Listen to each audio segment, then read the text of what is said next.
Skenario sudah ditulis dalam Lauhul Mahfuz dan sudah dijalankan, dan apa yang terjadi sekarang sesuai dengan apa yang Allah catat.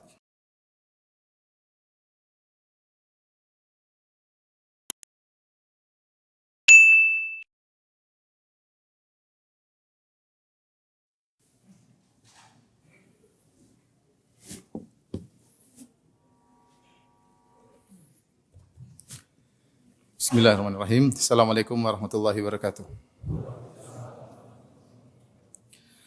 Alhamdulillahi ala ihsani wa syukru lahu ala taufiqihi wa amtinani wa asyhadu an la ilaha illallah wahdahu la syarika lahu ta'ziman li sya'ni wa asyhadu anna Muhammadan abduhu wa rasuluhu da'ila ridwani. Allahumma salli alaihi wa ala alihi wa ashabihi wa ikhwani. Para hadirin dan hadirat, ikhwan dan akhwat, bapak dan ibu-ibu yang dirahmati oleh Allah Subhanahu wa taala. Alhamdulillah pada kesempatan kali ini kita dikumpulkan oleh Allah di masjid yang penuh berkah ini. Semoga Allah kumpulkan kita di surga kelak. Amin ya rabbal alamin. Salawat dan salam semoga tercurahkan selalu kepada junjungan kita Nabi Muhammad sallallahu alaihi wasallam, kepada keluarganya serta seluruh sahabat beliau tanpa terkecuali. Pada kesempatan kali ini kita akan bahas tentang buah dari beriman kepada takdir ya. Kita tahu bahwasanya di antara rukun iman yang 6 adalah al-iman bil qadar khairihi wa syarrihi, beriman kepada takdir yang baik maupun yang buruk ya. Maksud dari yang baik dan yang buruk maksudnya terkait dengan al-muqaddar, yaitu yang ditakdirkan. Artinya Allah mentakdirkan ada kejadian-kejadian baik yang kita sukai dan ada kejadian-kejadian buruk seperti musibah yang tidak kita sukai. Tetapi perbuatan Allah mentakdirkan yang baik dan yang buruk itu semuanya adalah baik. Karena perbuatan Allah mentakdirkan yang baik atau yang buruk itu semuanya dibangun di atas hikmah. Ada hikmah di balik itu semua.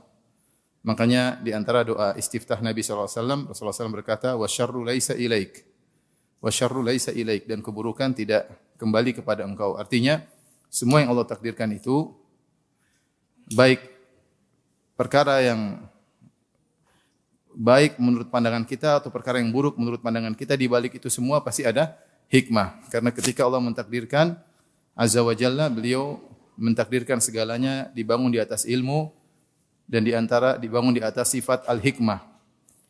Ketika kita belajar sifat-sifat Allah Subhanahu wa taala, para ulama membagi sifat-sifat Allah menjadi sifat fi'liyah dan sifat dzatiyah.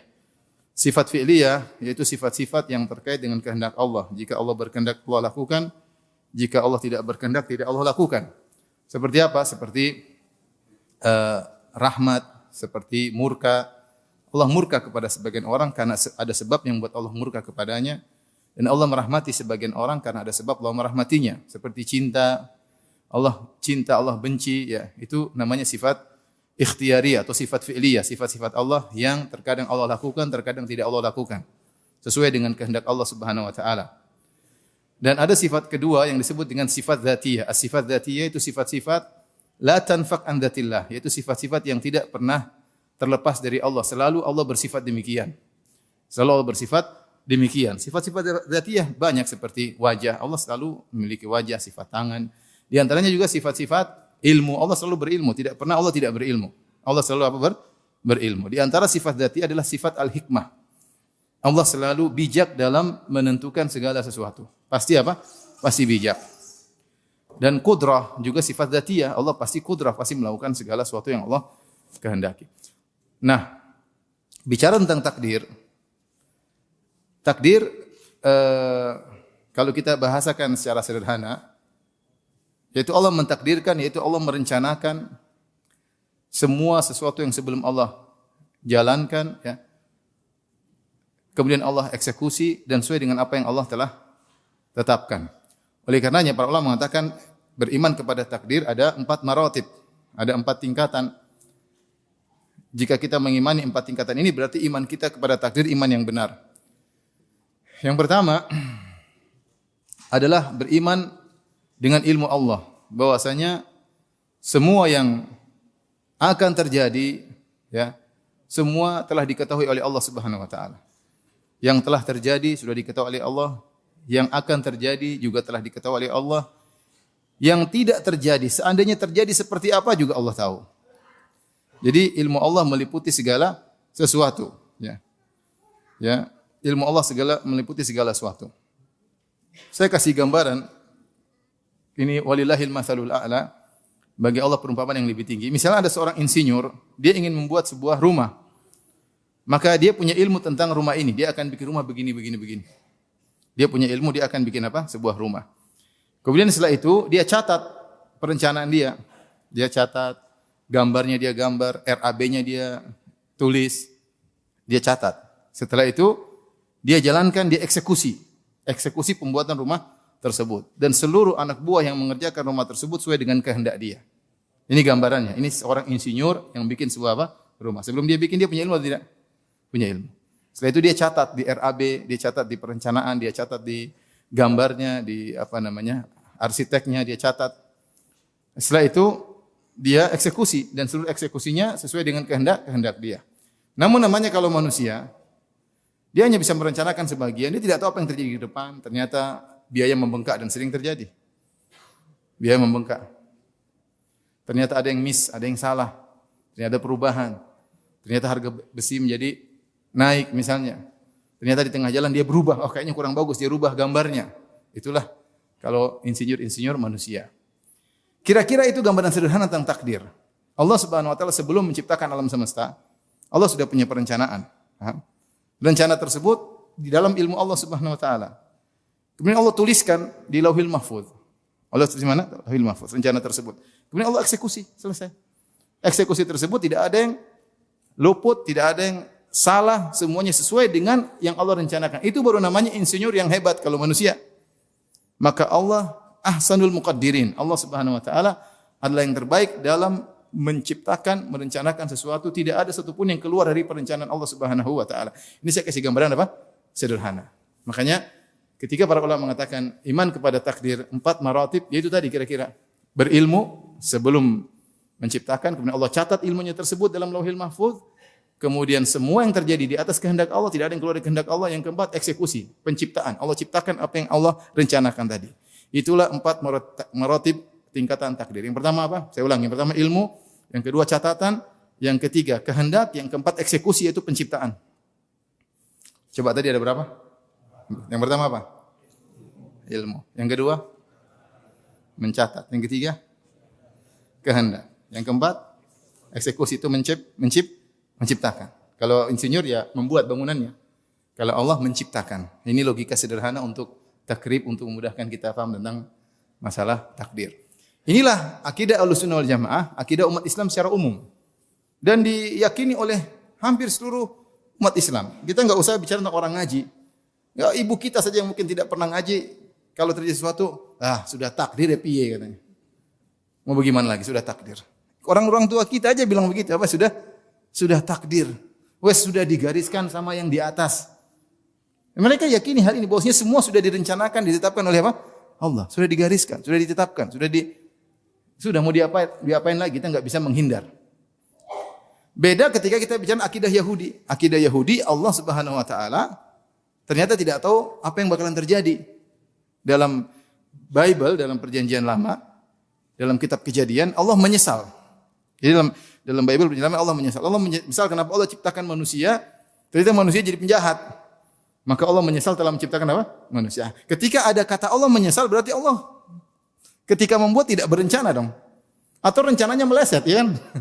Atau rencananya apa?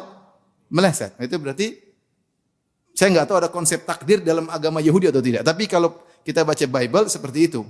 Bahwasanya disebutkan Allah menyesal dalam 2 ayat kalau tidak salah, disebutkan Allah menyesal karena menciptakan manusia, ternyata manusia berbuat apa? Kejahatan dan yang lainnya, akhirnya menyesalah Rabb. Allah pun menyesal. Dalam Islam enggak mungkin Allah menyesal. Karena semua sudah berjalan dengan rencana Allah. Kapan seseorang menyesal? Tatkala dia di luar perencanaan. Tidak tahu dampaknya, baru apa? Menyesal. Insinyur bikin rumah, menyesal. Aduh, saya enggak sangka ternyata biayanya membengkak. Saya tidak sangka ternyata bakalan daerah banjir di sini. Sudah bikin rumah bagus-bagus, ternyata daerah banjir. Ini contoh, maksudnya dia tidak tahu apa yang terjadi ke depannya sehingga menyesal. Demikian juga di antara akidah yang keliru tentang ini, akidahnya orang-orang Syiah. Yang mereka punya akidah namanya al-bada. Al-bada yaitu Allah berubah pikiran. Tadinya Allah begini, terus Allah begini aja berubah pikiran. Kayaknya badalillah, kayaknya ada suatu kemaslahatan bagi Allah, menurut Allah, maka Allah rubah ketetapannya. Ini saya bahas dalam buku saya 33 Banyolan Akidah Syiah. Kenapa? Hal ini muncul gara-gara mereka ingin ngeles. Jadi disebutkan bahwasanya imam-imam mereka meyakini imam-imam mereka itu mengetahui hal gaib. Dalam kitab Al-Kafi lil Kulaini seperti Sahih Bukhari-nya orang Islam, orang Syiah punya kitabnya Al-Kafi, karangan Al-Kulaini, ahli hadisnya orang Syiah. Di situ disebutkan ada akidatul bada, yaitu Allah badalillah, yaitu Allah berubah pikiran. Jadi mereka meyakini imam-imam mereka tahu tentang ilmu gaib, sehingga imam-imamnya terkadang meramal sesuatu. Akan terjadi begini, akan terjadi begini. Ketika tidak terjadi, maka anak buahnya nuntut, ya imam, Anda mengatakan demikian, ternyata tidak terjadi. Apa kata sang imam? Allah berubah pikiran. Allah berubah apa? Pikiran. Nah itu tidak mungkin dalam akidah Islam. Kalau akidah Islam semua telah direncanakan. Skenario sudah ditulis dalam Lauhul Mahfuz dan sudah dijalankan, dan apa yang terjadi sekarang sesuai dengan apa yang Allah catat. Nah, oleh karenanya untuk memahami akidah takdir, kita harus tunduk otak kita. Jangan suka tanya kenapa begini, kenapa begitu. Karena akan ada permasalahan cuma itu. Loh, kok Allah takdirkan gini? Kok Allah takdirkan begitu? Kenapa saya mengalami ini? Kenapa harus dia yang begitu? Kenapa bukan saya? Kenapa harus saya? Nah, seperti itu. Itu pertanyaan-pertanyaan yang tidak akan bisa dijawab kecuali ilmu kita selevel dengan ilmu Allah. Paham? Sederhananya begini, ada insinyur kemudian bikin rumah, terus ada anak kecil datang, terus insinyur bikin besi, dia bingung, ini apa ini, kenapa begini, kenapa harus begini, kenapa? Mau dijelaskan enggak? Apa ini anak masih kecil, otaknya enggak nyampe. Itu baru level sang anak ini dengan level insinyur. Bagaimana otak kita dengan Allah Subhanahu wa taala yang Allah mengatakan wa ma utitu minal ilmi illa qalila, kalian tidak beri ilmu kecuali cuma sedikit, banyak hal yang tidak bisa kita pahami, banyak sekali. Apalagi masalah takdir ini keterkaitannya dengan alam semesta. Alam semesta dengan benda-benda di langit, dengan banyak hal. Allah menulis suatu perencanaan yang nalar kita tidak sampai. Oleh karenanya untuk bisa beriman dengan takdir, enggak usah tanya, kok begini, kok begitu. Allah berfirman, la yus'alu amma yaf'alu wa hum yus'alun. Allah tidak ditanya tentang apa yang dia lakukan. Jangan tanya, kenapa begini, kenapa begitu. Itu kalau fisika boleh, kenapa begini, kenapa begitu, biologi. Karena kalau perbuatan Allah, la yus'alu amma yaf'alu wa hum yus'alun. Allah tidak boleh ditanya tentang apa yang dia kerjakan. Tetapi merekalah manusia yang akan ditanya, kenapa kalian berbuat. Ini kunci kita dalam memahami apa? Takdir. Ketika seorang mulai masuk dalam ranah ini, kenapa begini, kenapa begitu, dia akan tersesat. Seperti orang-orang Mu'tazilah. Tentu ini pembahasannya panjang, masalah iman dengan takdir, tapi bukan itu pembahasan kita. Saya ingin itu kasih mukaddimah bahwasanya apa yang terjadi dan yang akan terjadi semua telah tercatat. Dalam hadis kata Nabi sallallahu alaihi wasallam, "Innallaha kataba maqadirul khalaiq qabla an yakhluqas samawati wal ard bi 50 alf sanah." Allah telah mencatat takdir seluruh alam semesta, makhluk alam semesta. Allah sudah catat takdir, yaitu skenario apa yang terjadi. Bagaimana kesudahan mereka, semua sudah Allah catat. Sebelum Allah menciptakan langit dan bumi dengan masa 50.000 tahun. Yaitu 50.000 tahun sebelum Allah ciptakan langit dan bumi, Allah sudah catat apa yang akan terjadi. Catatnya di mana? Di Lauhil Mahfuz. Dalam hadis yang lain, awwalu ma khalaqallah al-qalam qala lahu. Ketika Allah ciptakan pena, Allah berkata kepada pena, "Uktub," tulislah. Pena berkata, "Madza aktub?" Apa yang aku tulis ya Rabb? Kata Allah, "Uktub maqadir kulli syai' ila qiyamis saah." Tulislah takdir segala sesuatu yang akan terjadi sampai hari kiamat. Sampai hari kiamat. Inilah namanya takdir. Sebelum terjadi sudah diketahui oleh Allah dan telah ditulis oleh Allah dalam Lauhil Mahfuz. Antum paham atau tidak? Ini sederhana. Ya, tentang masalah iman kepada apa? Takdir ya. Jadi semua sudah tercatat. Inna dzalika fi kitab. Semua telah tercatat dalam Lauhil Mahfuz. Wa kullu syai'in fa'aluhu fi zubur wa kullu saghirin wa kabirin mustatar. Semua sudah tercatat di Lauhil Mahfuz. Baik yang kecil maupun besar semua sudah tercatat. Semua sudah tercatat. Sehingga apa yang kita jalani sekarang ini hanyalah takdir yang telah tercatat. Cuma isi takdir tersebut enggak ada yang tahu. Sudah selesai. Kata Nabi SAW, rufi'atil aklam wa jaffatis suhuf. Pena-pena pencetak takdir sudah diangkat, lembaran sudah kering. Maksudnya tidak akan berubah lagi. Kalau Allah rubah-rubah berarti ada tadi akidahnya orang Syiah, ada perubahan. Kayaknya ada masalah, kayaknya enggak pas. Itu berarti Allah enggak tahu masa depan. Berarti Allah tidak sempurna. Tuhan ini tidak sempurna ketika harus merubah-rubah perencanaannya. Paham atau tidak? Makanya saya bilang, kata Imam Ahmad, al-qadar qadarullah. Takdir adalah kekuasaan Allah. Kalau antum ragu dengan takdir, antum ragu tentang kekuasaan Allah. Berarti Allah kurang sempurna dalam mengilmui, Allah bisa berubah pikiran. Paham atau tidak? Paham atau tidak ini? Kok kayak ragu-ragu nih? Mau saya ulang lagi dari awal tadi? Nanti antum dengar rekamannya di YouTube ya. Intinya, ini logika sederhana. Hadiah buat saya? Oh bukan, buat jemaah. Jadi ini logika sederhana tentang takdir. Nah, inilah akidah yang membedakan umat Islam dari umat-umat yang lainnya. Menggambarkan bahwasanya Tuhan kita Tuhan yang sempurna, yang Maha tahu akan segala sesuatu, yang telah menetapkan segala sesuatu yang akan terjadi. Hanya saja semua yang ditetapkan oleh Allah dalam Lauhil Mahfuz tidak ada yang tahu. Allah tutup. La malakun muqarrabun wala nabiyyun mursal. Tidak ada malaikat yang tahu, tidak ada rasul yang tahu. Allah hanya membuka sedikit ilmu gaib kepada malaikat, kepada nabi, ya. Tapi tidak semua masa depan Allah buka. Tidak semua masa depan Allah bukan terlalu banyak dalil akan hal. Jibril pun tidak tahu, Nabi Muhammad SAW pun tidak tahu, ya. Makanya ketika malaikat berkata, "Ya Allah, kenapa Engkau ciptakan Adam yang akan melakukan kerusakan di atas muka bumi?" Kata Allah, "Inni a'lamu ma la ta'lamu." Aku tahu apa yang kalian tidak tahu. Artinya ada rahasia yang masalah takdir masa depan yang malaikat tidak tahu. Allah hanya kabarkan sebagian bahwasanya benar anak-anak Adam akan melakukan kerusakan. Tapi kenapa Allah ciptakan seperti itu? Kenapa harus diciptakan? Allah tidak kabarkan kepada malaikat. Allah hanya mengatakan, "Inni a'lamu ma la ta'lamun." Aku tahu apa yang kalian tidak ketahui. Baik. Nah, apa sih buah kita beriman kepada takdir? Banyak. Di antaranya, saya akan sebutkan insyaAllah mungkin 8 poin atau 9 poin ya.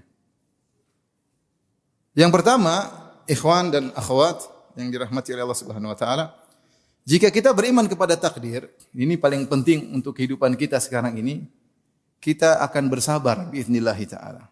Bersabar. Karena semua yang kita alami, semua yang kita rasakan, semua yang kita jalani, ya, sudah digariskan oleh Allah Subhanahu wa taala.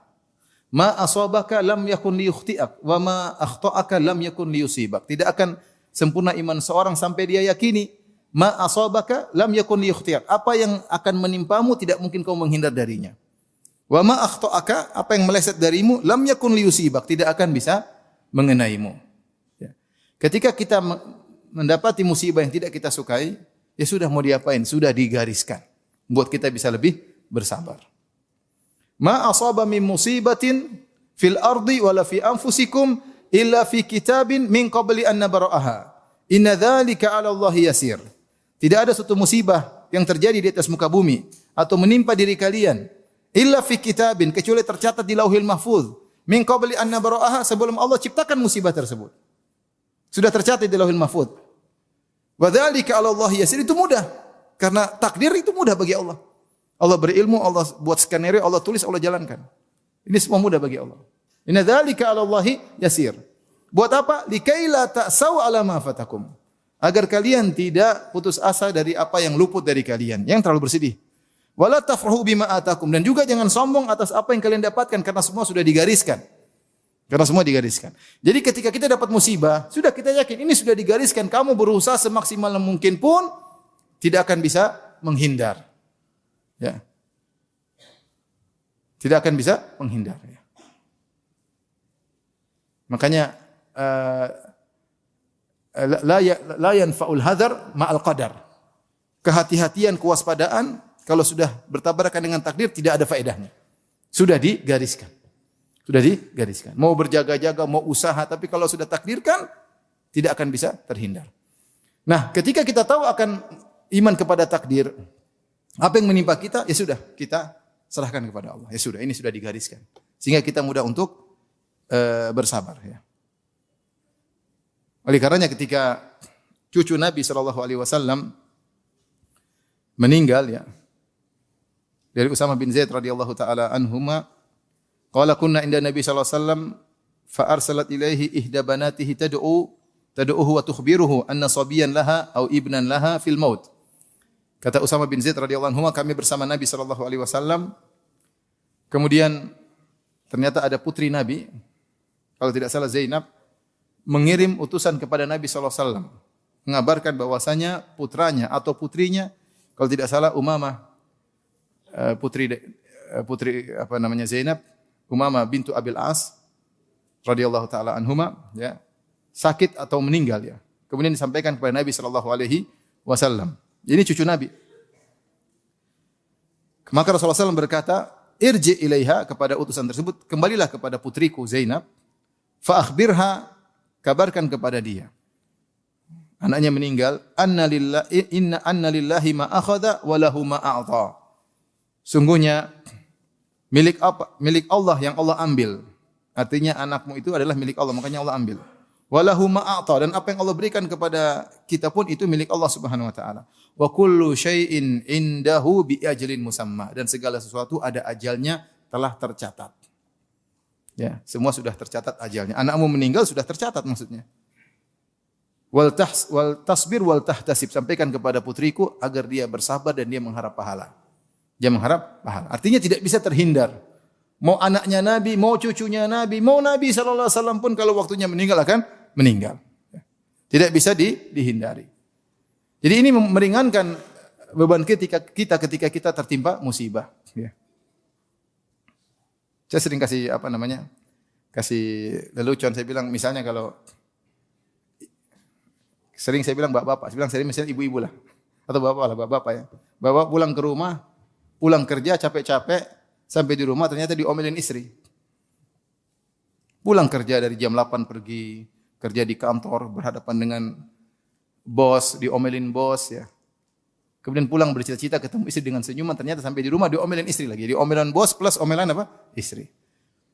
Untuk sabar bilang apa? Wahai sayangku, sungguhnya omelanmu telah tercatat 50.000 tahun sebelum Allah ciptakan langit dan bumi.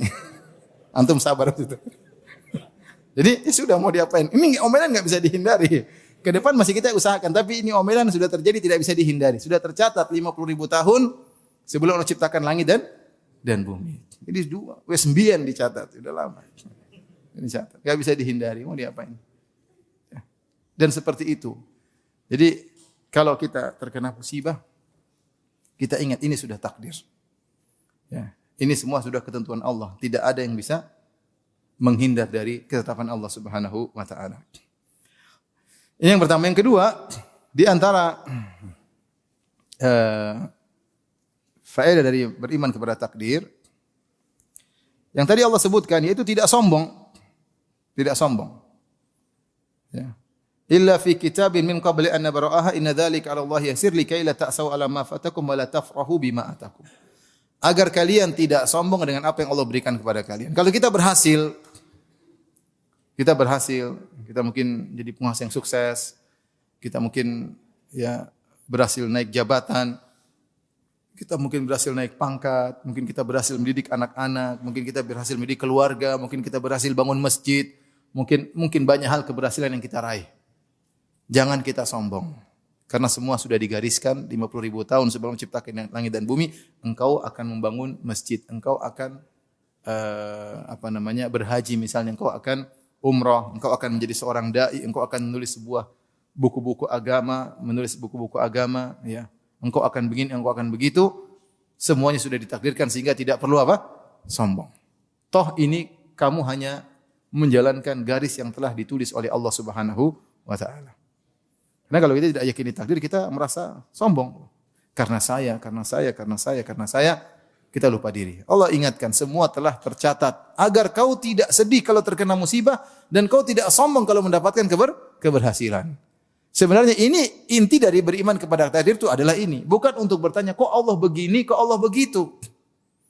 Kapan kelompok-kelompok firqah sesat muncullah, firqah Qadariyah dan firqah Jabariyah? Karena mereka masuk pada ranah yang bukan ranah mereka. Masuk dalam ranah kenapa Allah begini, kenapa Allah begitu. Kalau begitu ya nggak akan sampai karena akal kita tidak bakalan sampai. Tapi ranah kita sebagai makhluk adalah agar tidak terlalu bersedih dan agar tidak sombong ketika mencapai keberhasilan. Toh keberhasilan yang kita dapatkan itu ya sudah takdir. Ya, saya kalau bicara misalnya saya nggak usah bicara saya aja lah. Saya bisa belajar di Madinah. Saya tidak melakukan sebab-sebab tertentu. Artinya saya tinggal di suatu keluarga yang alhamdulillah dulu kami tidak ada yang sholat di keluarga. Satu keluarga tidak ada yang sholat. Yang pertama kali sholat seingat saya adalah saya. Pertama ngaji sholat 5 waktu, baru kemudian adik-adik saya. Seingat saya ya. Kemudian kakak semuanya, ibu semuanya. Ya. Tapi kita hidup di keluarga yang tidak mengenal sholat. Artinya sebab hidayah nggak ada. Sebab hidayah itu tidak ada. Ya. Jadi kalau saya kadang putar TV ada lihat imam Masjid Haram tidak terpikir saya mau haji, mau umroh, nggak ada. Maksudnya nggak tertarik. Jadi tidak ada dari kecil cita-cita mau jadi ustaz tuh nggak ada. Nggak ada. Artinya sebab hidayah kalau saya pikir nggak ada. Udah hidup di satu, saya sholat rutin itu satu SMA baru saya sholat. Nah, saya ingat di kompleks saya juga, ya saya ingat saya orang-orang juga jarang sholat. Orang-orang juga jarang sholat. Jangankan sholat Jumatan aja orang jarang. Tidak tahu sekarang insya Allah sudah pada baik. Tapi zaman saya kompleks agak seperti itu. Jadi kurang. Jadi kalau saya mau bilang sebab hidayah kurang. Beda dengan seorang yang tumbuh di dua orang tua yang kemudian mungkin ustadz dan ustadzah. Kalau anak jadi ulama sih wajar, atau anak jadi ustadz wajar. Kalau saya bicara saya zaman dahulu kemudian tinggal di kondisi yang seperti itu, artinya sebab untuk menuntut ilmu hampir-hampir tidak ada. Pikiran semuanya adalah duniawi, ya. Pikiran duniawi. Ini menjalani kegiatan sampai SMA, kemudian tapi seperti itu, seperti Allah, ya ini namanya nikmat. Makanya tahadduts bin nikmat, saya ceritakan nikmat yang Allah berikan kepada saya. Secara sebab tidak ada, tapi Allah takdirkan begitu. Mau diapain? Itu namanya jangan sombong. Jangan sombong. Ada salah seorang murid saya datang, Ustaz, saya dulu paling benci dakwah salaf. Setiap ada dakwah saya lawan, saya cerca, tapi saya seperti kayak seperti kambing conge atau seperti sapi yang ditarik hidungnya, Allah ajak kepada manhaj salaf. Dari benci kepada manhaj salaf sekarang jadi dai. Artinya dia berusaha untuk menentang manhaj salaf, tapi Allah mentakdirkan dia mengenal manhaj apa? Salaf. Artinya apa? Dia melakukan sebab anti dakwah. Tetapi justru Allah tunjukkan dia menjadi penolong dakwah. Ini gimana? Itu namanya takdir. Itu namanya takdir. Maka kalau kita meraih keberhasilan, jangan kita sombong. Inilah manfaat utama dari beriman kepada takdir. Kalau terkena musibah ya sudah, mau diapain? Qadarullah. Apalagi antum sudah prosedural, sudah berusaha, sudah berdoa, sudah maksimal, sudah ikhtiar, kemudian hasilnya tidak sesuai dengan yang antum inginkan, ini namanya takdir. Kalau dapat sesuatu, jangan sombong. Baik, faedah yang ketiga, agar kalau kita beriman kepada takdir, kita tidak ujub. Kenapa tidak ujub? Karena kita tidak tahu bagaimana kesudahan kita. Makanya suatu yang menggelisahkan para ulama dahulu adalah masalah al-khawatim. Bagaimana kesudahan mereka? Mereka enggak tahu. Kita enggak tahu bagaimana nasib kita ketika akan meninggal dunia. Kita enggak tahu. Sekarang kita alhamdulillah Allah berikan nikmat. Mudah-mudahan Allah teruskan nikmat kita sehingga kita meninggal dalam kondisi husnul khatimah. Amin ya rabbal alamin. Tapi tidak ada di antara kita yang tahu bagaimana kesudahan kita. Makanya dalam hadis Rasulullah SAW bersabda, "Inna ahadakum la ya'malu bi amali ahli jannah hatta ma yakunu bainahu wa bainaha illa dhira' fayasbiqu alaihi al-kitab." Sungguhnya salah seorang dari kalian melakukan amalan-amalan penghuni surga sampai jarak antara dia dengan surga hanya tinggal 1 hasta. Artinya kalau dia meninggal mungkin masuk surga tinggal sedikit. Fayasbiqu alaihil kitab. Namun sudah kedahuluan takdir. Fayamalu bi amali ahlin nar. Di penghujung hayatnya dia beramal dengan amalan penghuni neraka jahanam. Kemudian dia meninggal fayadkhuluha. Kemudian dia masuk neraka jahanam. Dan ada orang seperti itu. Orang-orang dahulunya, ya dai-dai juga ada. Saya kemarin dapat klip ada seorang yang di Arab Saudi, ya. Dai yang tadinya begini kemudian berubah. Yang tadinya menasihati para pemuda untuk tiba-tiba joget-joget. Subhanallah. Ini zaman sekarang.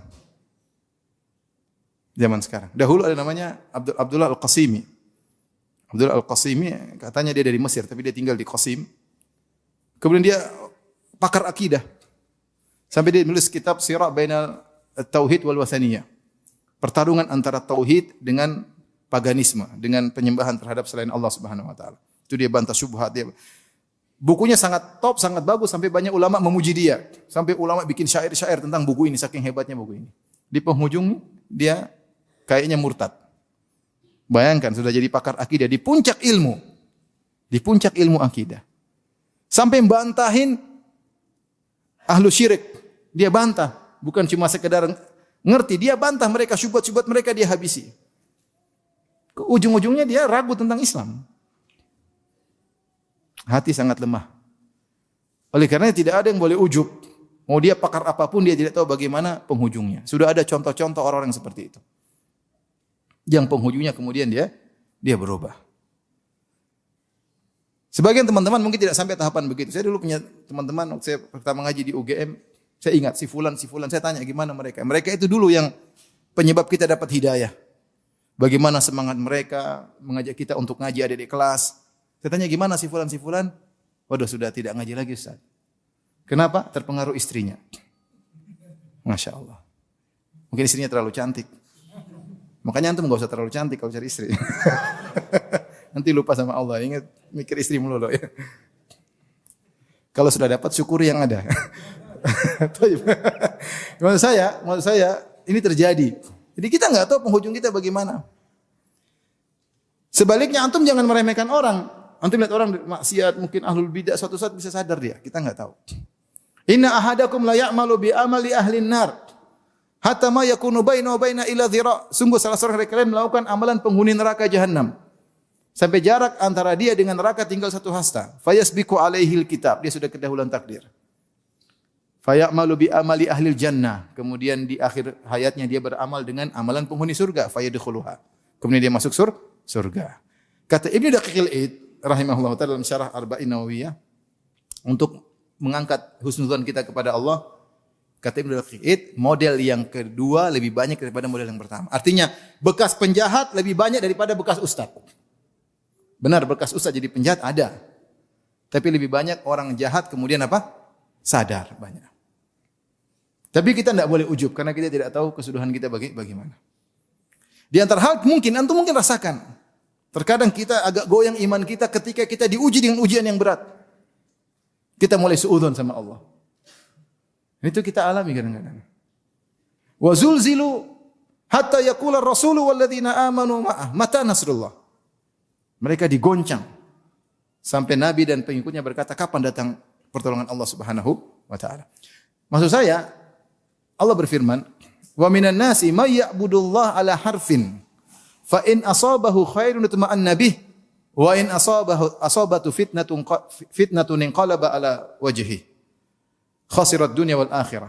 Dzalika huwal khusranul mubin." Dalam surat Al-Hajj kata Allah Subhanahu wa taala, di antara manusia ada yang beribadah kepada Allah cuma tidak totalitas, hanya di ujung-ujung saja. Di antara bukti dia beribadah hanya di ujung-ujung saja. Kalau dia dapat kebaikan, imannya tenang. Dia tenang. Kata Syekh Sa'di rahimahullah, dia tenang, tentram bukan karena imannya tapi karena kebaikan yang dia rasakan. Dia ridho dengan kebaikan. Wa in asabathu fitnatun inqalaba ala wajhi. Tapi kalau dia ditimpa dengan kesulitan, dia murtad. Jadi yang buat dia tenang itu bukan imannya ternyata, tapi tenang karena duniawi. Nah, ada orang kita terkadang seperti kita lemah iman kita. Kita enggak tahu sampai kapan kita bisa bertahan. Maka jangan pernah ujub dengan apa yang sudah kita raih sekarang.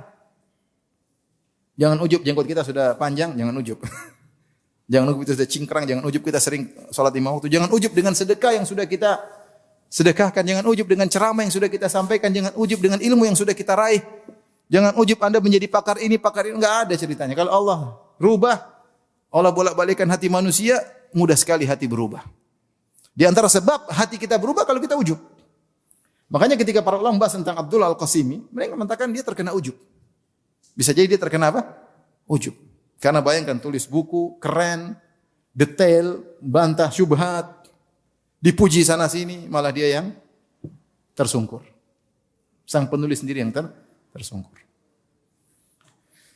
Karenanya dengan beriman kepada takdir, karena kita tidak tahu bagaimana penghujung kita, tidak usah ujub.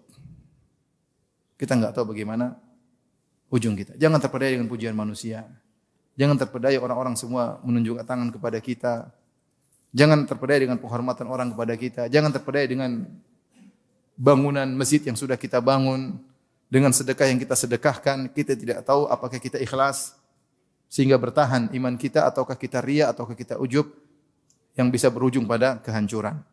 Ini di antara faedah kita beriman kepada takdir. Jangan sampai apa? Ujub. Yang keberapa itu? Yang ketiga, yang keempat? Sekarang keempat. Oh, yang tadi ketiga, sekarang keempat. Ya. Tidak ada khilaf rupanya.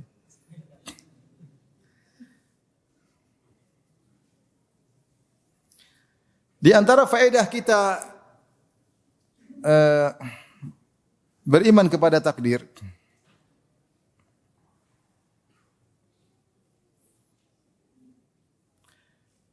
kita tidak hasad sama orang. Tidak hasad, kita tidak hasad.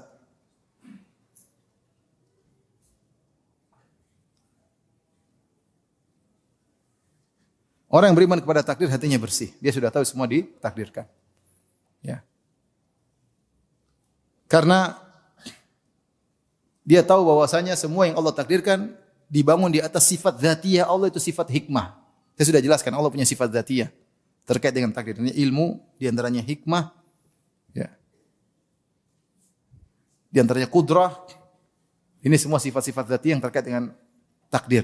Jadi Allah Subhanahu wa taala mentakdirkan sesuatu pasti ada hikmah di baliknya. Dan sudah katakan, ketika kita berkata rukun yang keenam, al-imanu bil qadari khairihi wa syarrihi, beriman kepada takdir yang baik maupun yang buruk, maksudnya yang terjadi. Adapun perbuatan Allah menciptakan keburukan tersebut, pasti ada apa? Hikmahnya. Contoh dalam hal ini seperti firman Allah Subhanahu wa taala, "Dhaharal fasadu fil barri wal bahri bima kasabat aydin nas liyudhiqahum ba'dalladzi amilu la'allahum yarji'un."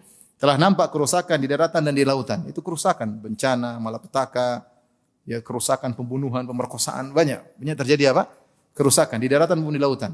Kenapa kata Allah bima kasabat aydin nas? Akibat perbuatan manusia, akibat dosa-dosa yang mereka lakukan, Allah takdirkan terjadi kerusakan. Buat apa Allah takdirkan kerusakan padahal Allah tidak suka dengan kerusakan? Wallahu la yuhibbul fasad. Allah tidak suka dengan kerusakan, tapi Allah ciptakan kerusakan di daratan dan di lautan. Kenapa? Liyudhiqahum ba'dalladzi amilu, agar Allah membuat manusia merasakan sebagian akibat ulah perbuatan mereka. Tujuannya apa? La'allahum yarji'un, agar mereka sadar.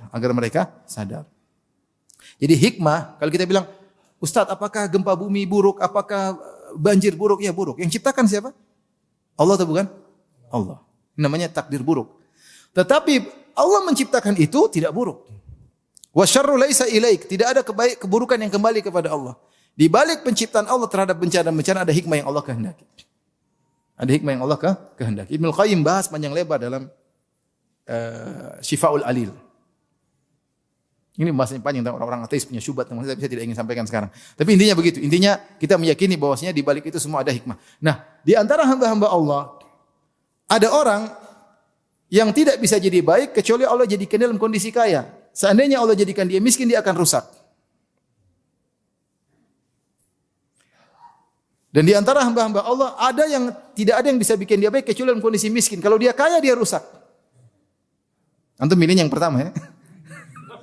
Tapi yang jadi tentukan bukan antum. Di antara hamba-hamba Allah ada yang tidak bisa jadi baik kecuali kalau dia sehat. Kalau dia sakit, dia rusak. Dia rusak, dia tidak percaya sama Tuhan atau tidak bersyukur. Dan di antara hamba-hamba Allah ada yang tidak baik kecuali dia sakit. Kalau dia sehat, dia bahaya. Yang tahu itu semua siapa? Allah Subhanahu wa taala. Jadi ada orang yang tidak bisa baik kecuali apa? Kaya. Kalau dia miskin, dia mungkin rusak. Nanti bisa jadi Allah uji dia dengan kemiskinan pada saatnya. Ketika imannya sudah cukup, Allah buat dia jadi miskin. Ada hamba-hamba Allah yang tidak bisa baik kecuali dalam kondisi miskin. Miskin dia beribadah kepada Allah, dililit utang terus, setiap hari berdoa, ya Allah. Kalau dia kaya, ngaco. Dia kaya, mungkin dia berzina, mungkin dia joget-joget, mungkin minum khamar, mungkin musik-musikan. Mungkin main judi, mungkin enggak pernah salat, mungkin enggak pernah nangis karena Allah Subhanahu wa taala, rusak. Jadi Allah biarkan dia miskin terus. Antum maunya yang pertama kan? Yang kedua antum kurang suka ya. Tapi tadi pilihan di sisi Allah, bukan kita yang milih. Allah lebih tahu tentang kemaslahatan kita daripada kita yang kita rencanakan. Di antara hamba Allah ada yang tidak baik kecuali sehat. Kalau dia sakit mungkin dia tidak beribadah, mungkin dia malas, mungkin dia benci sama syariat, Dan di antara hamba Allah ada yang tidak baik kecuali dia sakit. Kalau dia sehat mungkin dia ngaco ya. Jadi kita tahu semua di balik apa yang Allah tetapkan adalah ada hikmahnya. Dengan demikian, seorang tidak akan hasad. Dia tahu bahwasanya apa yang Allah gariskan kepada setiap makhluk sesuai dengan ilmu Allah Subhanahu wa taala. Ada hikmahnya. Ada hikmahnya. Ya. Maka tidak perlu dia berangan-angan sesuatu di luar kemampuan dia.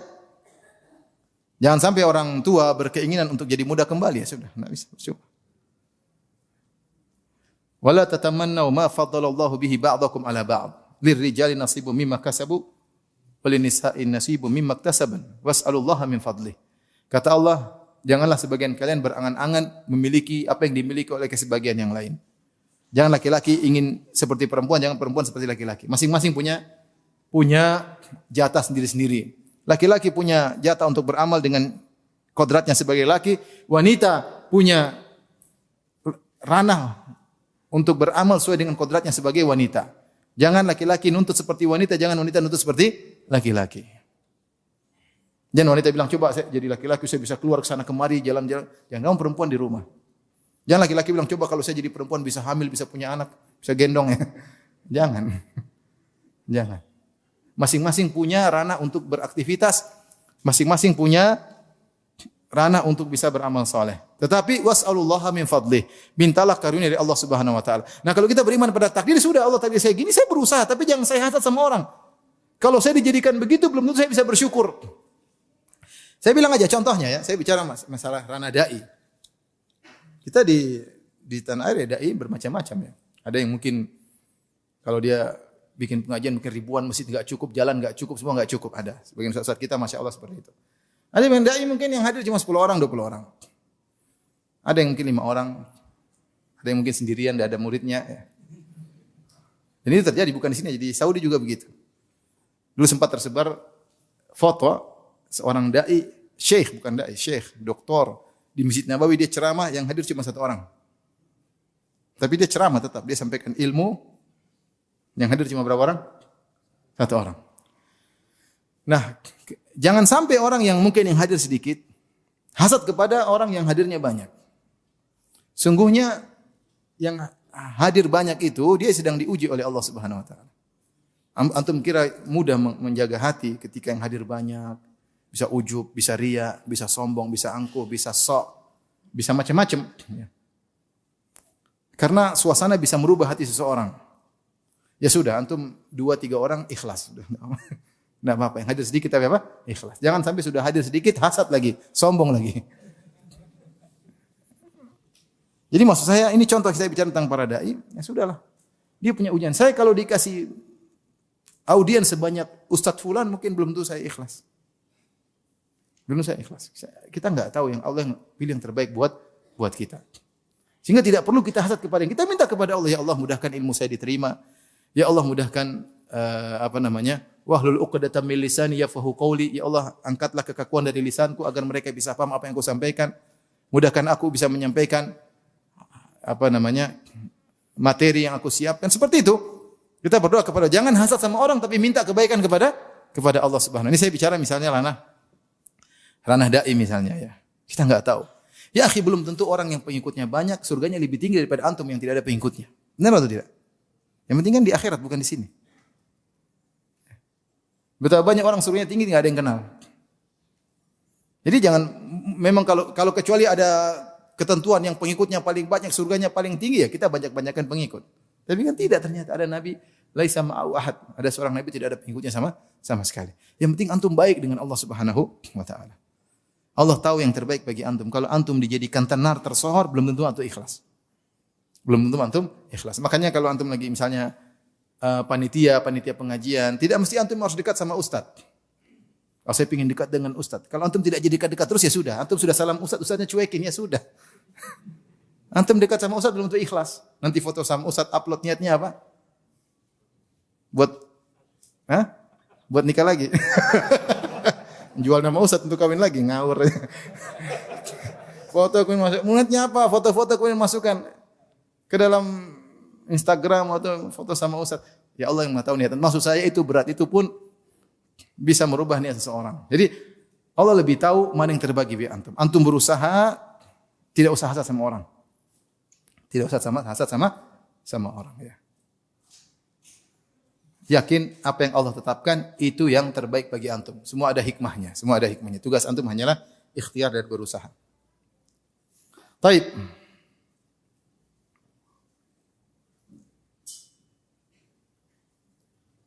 Tentunya kelanjutan daripada hal tersebut, barang siapa yang tidak hasad maka dia akan qanaah.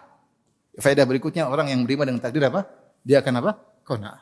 Dia akan qanaah. Dia tahu bahwasanya apa yang Allah gariskan kepada dia yang terbaik.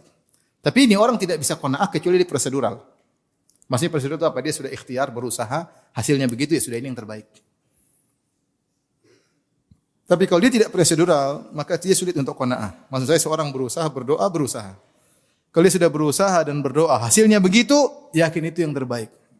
Qanaah. Inilah yang Allah gariskan buat saya. Ya. Dan qanaah adalah kebahagiaan. Ya, kata Nabi SAW, irda bima qasamahu Allahu lak, takun agnan nas. Ridhalah dengan apa yang Allah bagikan untukmu, jatahmu, kau akan menjadi orang terkaya. Bahkan lebih kaya daripada raja bisa jadi. Sebagian penguasa, sebagian raja, sebagian orang kaya, mereka tidak ridho dengan pemberian Allah. Masih tamak. Pingin ini, pingin anu. Sudah punya 2 lembah emas, masih cari lembah yang ketiga. Sudah punya perusahaan 10, masih pingin perusahaan 20. Itu cita-citanya. Dia tidak pernah puas. Orang ini bahagia? Belum tentu. Tapi ada orang miskin, tidak punya apa-apa, ridho. Tenang. Gimana? Alhamdulillah bi khair. Alhamdulillah khair. Gimana kan dia? Alhamdulillah khair. Subhanallah. Kadang-kadang kalau kita di Madinah lihat orang-orang miskin, senyum khair, padahal bajunya compang-camping, tapi senyum, Masya Allah. Itu banyak di Madinah, banyak orang seperti itu. Dia jalan kaki, santai. Kabar gimana? Alhamdulillah khair. Alhamdulillah gitu. Masya Allah. Masa pandemi ini kita lihat, ada orang miskin, gimana kondisi? Khair, Alhamdulillah. Kita ketemu orang miliarder gimana? Waduh, berat Ustaz, berat. Yang satu miskin gak punya apa-apa, khair Ustaz, alhamdulillah. Alhamdulillah, ala kulli hal, alhamdulillah. Gitu aja. Jadi orang kalau ridha dengan pemberian Allah, maka dia akan menjadi orang yang paling kaya, dia qanaah. Kapan qanaah dicabut dari kita, hilang kebahagiaan dari kita. Ya. Maka antum qanaah lah. Qanaah terhadap Allah rezekikan kepada antum ya. Bisa jadi antum lebih kaya daripada raja, daripada penguasa, daripada miliarder ya. Yang penting kan bahagia. Tidak harus dengan casing yang kelihatannya hebat, rumah yang mewah, mobil yang mewah, ternyata antum menderita. Makanya kata orang, jangan kau lihat apa yang Allah berikan kepada dia, tapi kau tidak tahu apa yang Allah ambil dari dia. Kita lihat orang yang Allah berikan sama dia, kita enggak tahu dia sedang ditimpa musibah apa. Kita enggak tahu. Kelihatannya orang kayaknya happy-happy, ternyata di balik itu dia ada penderitaan yang dialami. Entah kita tahu belakang atau tidak tahu sama sekali. Makanya dikatakan jangan kau lihat apa yang Allah berikan kepada dia, tapi renungkanlah tentang apa yang Allah ambil dari dia. Karenanya di antara doa yang hendaknya kita hafalkan, as'aluka ridha ba'dal qadha. As'aluka ridha ba'dal qadha. Ya Allah, aku minta kepada Engkau keridhaan hati setelah Kau tetapkan keputusan untukku. Ini hati kadang-kadang merontak, tidak sesuai dengan keinginan. Hilanglah qanaah dari hati kita. Ketika qanaah hilang, maka kita tidak akan bahagia. Taib, jadi ini di antara keutamaan beriman kepada takdir. Kita tahu bahwasanya Allah Subhanahu wa taala ketika mentakdirkan sesuatu, menetapkan sesuatu di atas sifat dzatiyah Allah, itu sifat hikmah. Pasti ada hikmahnya. Entah kita tahu, entah tidak kita tahu, tapi pasti ada hikmahnya. Kalau kita ikut prosedur, maka itulah ketetapan yang terbaik bagi kita. Semakin kita ridho dengan keputusan Allah, maka kita semakin semakin qanaah. Taib, yang berikutnya, yang keberapa? Di antaranya orang yang beriman dengan takdir berani, dia jadi pemberani. Dia berani dalam berdakwah, berani dalam berjuang, berani dalam menyampaikan kebenaran, tentunya dengan perhitungan ya, bukan asal, bukan ngawur, ya. Tapi dia berani menyampaikan karena dia tahu bahwasanya dia tidak akan terkena kematian atau penderitaan kecuali apa yang telah Allah tetapkan. Kun lan yusibana illa ma kataballahu lana huwa maulana. Katakanlah, lan yusibana illa ma kataballahu lana. Tidak akan menimpa kami kecuali yang telah Allah catat. Huwa maulana, Allah pelindung kami, Allah pengurus kami. Wa 'alallahi falyatawakkalul mutawakkilun. Makanya orang bertawakal hanya bertawakal kepada Allah. Inilah yang menjadikan para sahabat dulu nekatnya luar biasa. Ketika kita bicara tentang pertempuran antara mereka dengan orang kafir, ya. Para sahabat nekat luar biasa. Bahkan di antara mereka ada yang masuk di pusat kematian, masuk maju. Seperti siapa ya? Sahabat yang kemudian dia entah Tharaq bin Malik atau siapa yang dia kemudian sulit bertempur, kemudian para kaum muslimin tidak bisa masuk. Akhirnya dia masuk di pagar, masuk sendirian. Kemudian dia hancurkan gerbang supaya orang bisa masuk. Sendirian masuk. Ternyata dia tidak mati.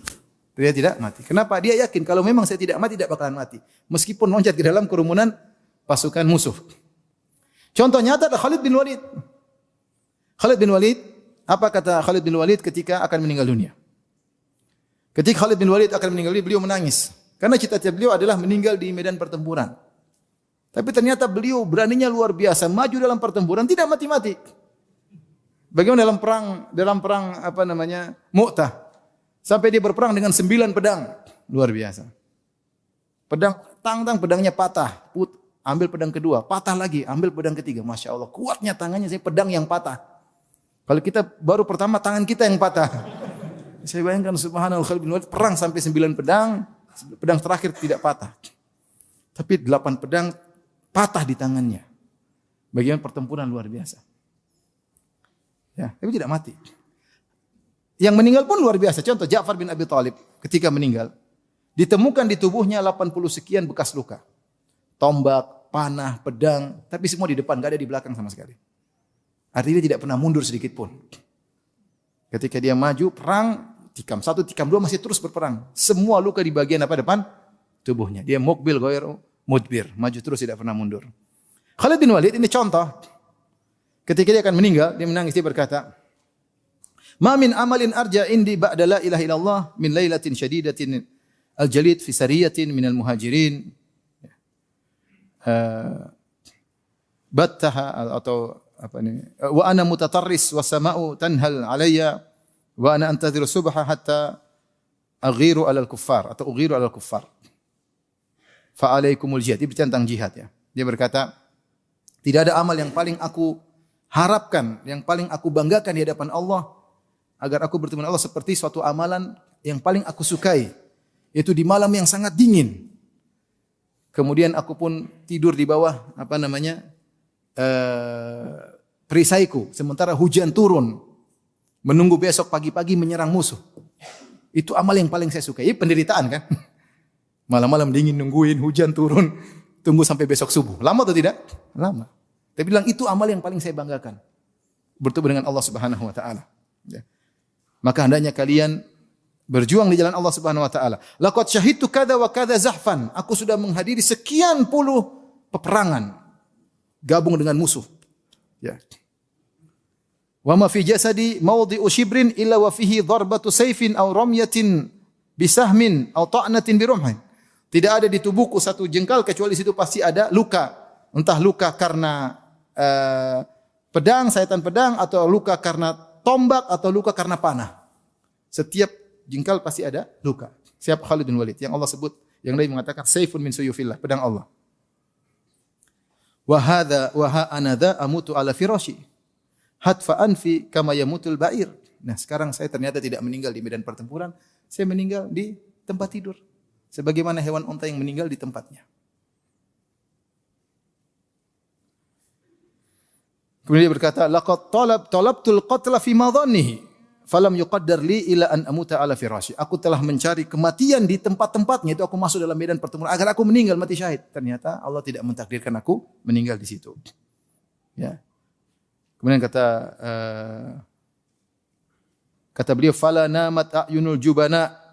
Ya. Jadi mencelanya orang-orang penakut itu, yang takut mati. Aku ini mau mati-mati enggak mati-mati. Dia ingin menyampaikan demikian. Ya. Ini contoh ya. Ya. Aku ini mau mati enggak mati-mati. Artinya kalau belum ditakdirkan tidak akan apa? Mati. Jadi inilah ketika para sahabat mereka beriman dengan takdir, maka mereka berani.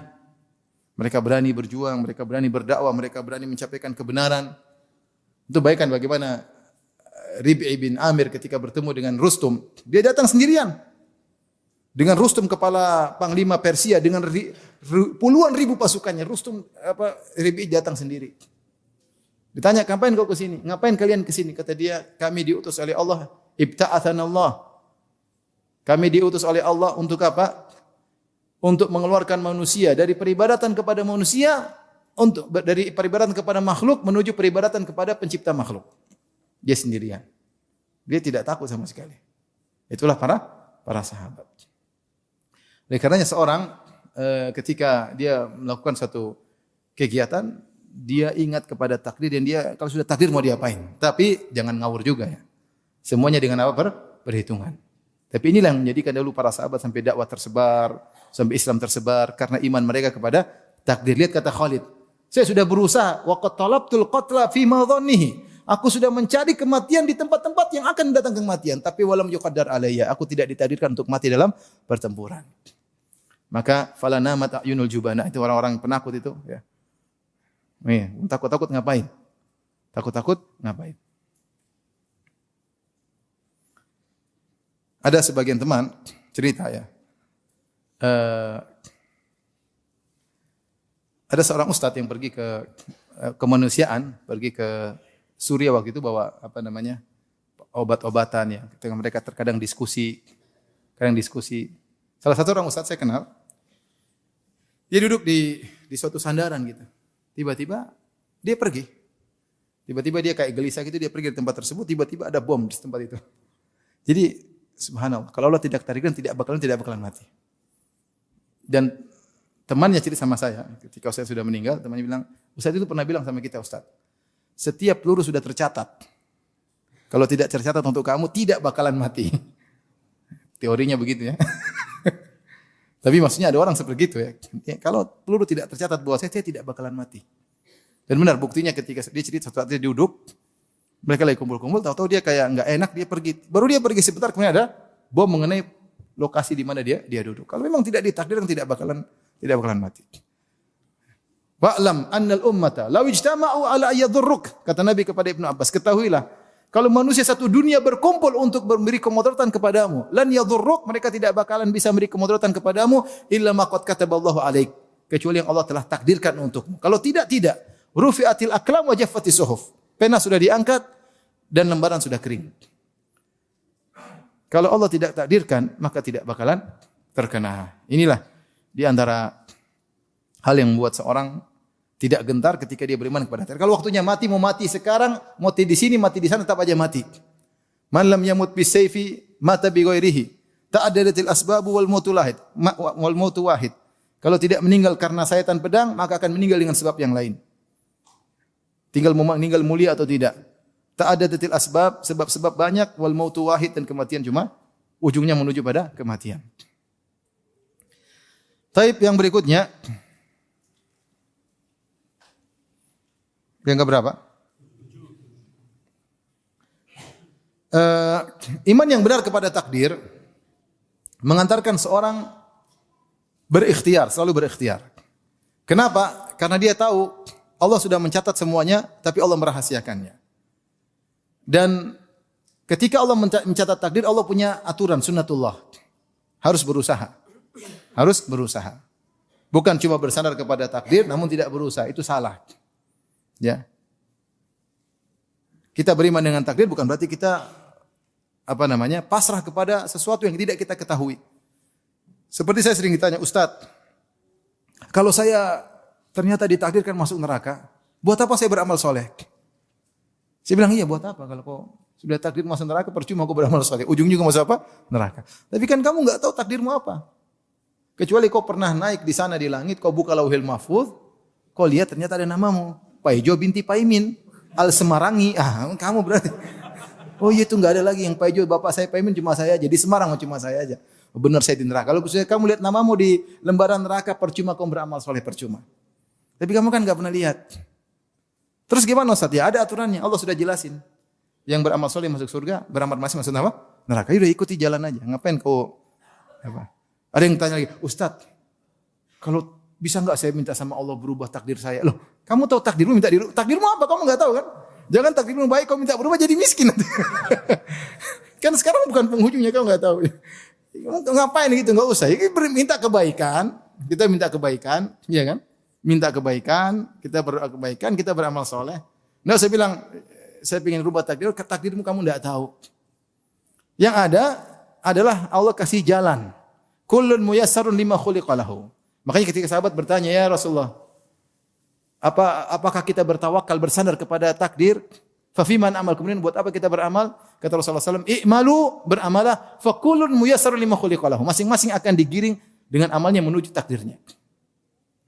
Makanya kalau yang jelas kita kalau mau masuk surga ya beramal soleh. Beramal soleh. Jadi takdir mengajarkan kita untuk berikhtiar. Sebagian orang tidak komitmen, tidak konsekuensi. Seperti dia mengatakan, Ustaz kalau takdir ya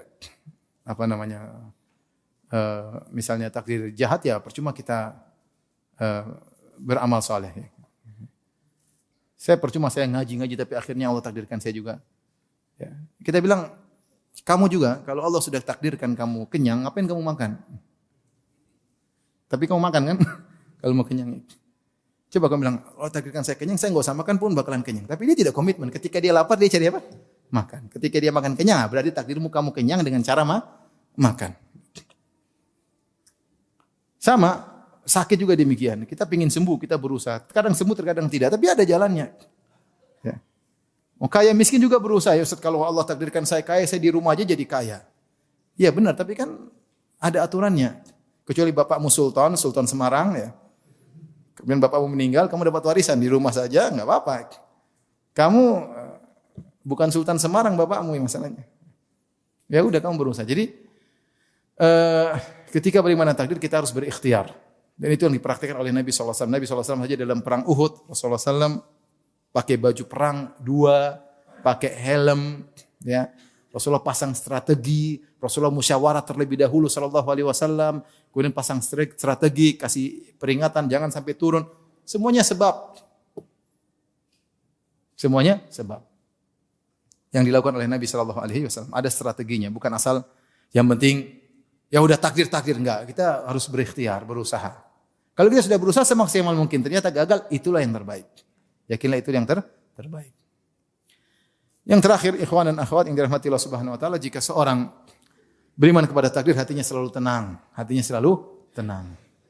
Makanya ada orang-orang, ada tulisan dokter-dokter kafir kadang heran melihat orang Islam. Sekarang ada dokter kafir, dia ingin mengabarkan bahwasanya orang Islam ini terkena kanker. Dia bingung bagaimana mau cara menyampaikan. Mau ngomong dari mana, bingung. Bingung dari sini kah, mukadimahnya apa?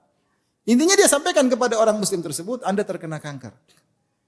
Dia bilang, innalillahi wa inna ilaihi raji'un, terus sudah, mau diapain? Tegar, kuat, dan banyak orang seperti itu. Jika katakan kamu terkena kanker, sabar dia. Karena saya ketemu orang terkena kanker, sabar dia. Ya, qadarullah Ustaz, qadarullah. Ya. Dan itu tidak teriak-teriak, tidak ngamuk-ngamuk, tidak lempar sini. Itu banyak orang Islam seperti itu. Kenapa? Karena dia beriman kepada apa? Takdir, sudah takdir. Saya enggak bisa kabur dari ini semua. Hatinya tenang menghadapi perang. Kita hidup di atas muka bumi ini tidak ada yang luput dari permasalahan. Permasalahan banyak. Permasalahan kadang di rumah, permasalahan dengan tetangga, permasalahan dengan masyarakat, banyak permasalahan. Tapi kita jalani dengan prosedural, dengan baik, kemudian kita akan tenang. Yang penting saya sudah beribadah, saya sudah berdoa, saya sudah prosedural, saya sudah berusaha. Keputusannya serahkan kepada Allah Subhanahu wa taala. Ya. Itulah orang-orang Islam sehingga hati mereka harusnya menjadi orang yang paling tenang, ya. Tidak seperti sebagian orang kemudian coba dulu saya seperti ini, yang menyesalkan masa lalu yang tidak mungkin kembali lagi. Coba dulu saya begini, tentu tidak begini. Coba kalau saya dulu itu fa innallahu taftahu amal syaitan. Berkata seandainya membuka pintu-pintu syaitan, buat orang tidak ridha kepada Allah Subhanahu wa taala. Buat orang terus dalam kesedihan, tidak berhenti-berhenti. Ya. Tapi kalau dia bilang qadarullah, semua sudah takdir, mau diapain? Bismillah, jalani. Maka dia akan selalu tenang. Ini ikhwan dan akhwat yang rahmati Allah Subhanahu wa taala, sebagian yang saya sampaikan tentang buah dari beriman kepada takdir. Semoga Allah menjadikan kita hamba-hambanya yang beriman kepada takdir, hamba-hambanya yang selalu ridha dengan keputusan Allah Subhanahu wa taala. Ya. Dan inilah ibadah yang agung, ridha dengan keputusan Allah Subhanahu wa taala. Demikian wabillahi taufiq wal hidayah. Assalamualaikum warahmatullahi wabarakatuh.